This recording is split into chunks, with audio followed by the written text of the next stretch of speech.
চতুর শিয়াল এবং ক্ষুধার্ত ভালুক।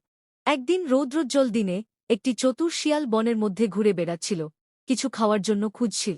হঠাৎ একটি বট ভালুক উপস্থিত হল, ক্ষুধায় বকবক করছে। শিয়াল, তোমার খাবার আমার সাথে ভাগ করো, নইলে আমি তোমাকে খাব। ভালুক গর্জে উঠল। শিয়াল বরাবরের মতো দ্রুত বুদ্ধিমান হাসল। অবশ্যই প্রিয় ভাল্লুক, নদীতে আমাকে অনুসরণ করুন। আমি একটি গোপন মাছ ধরার কৌশল জানি। তারা নদীর কাছে পৌঁছে গেল।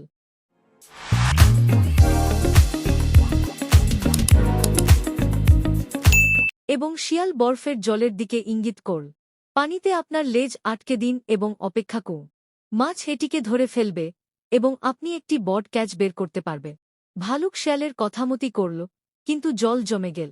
ভাল্লুকের লেজ বরফে আটকে গেল। এদিকে শিয়াল হেসে পালিয়ে গেল, বলল, পরের বার তোমার পাঞ্জা দিয়ে মাছ ধরো, তোমার লেজ নয়। ভাল্লুক গর্জন করেছিল, কিন্তু শিয়ালকে ধরতে পারল না, যে তাকে আবারও ছাড়িয়ে গিয়েছিল। সেই দিন থেকে ভালুক শিয়ালের কৌশলে বিশ্বাস করার আগে দুবার ভাবতে শিখেছে। নৈতিকতা: অন্ধভাবে উপদেশ অনুসরণ করার আগে সাবধানে চিন্তা করুন।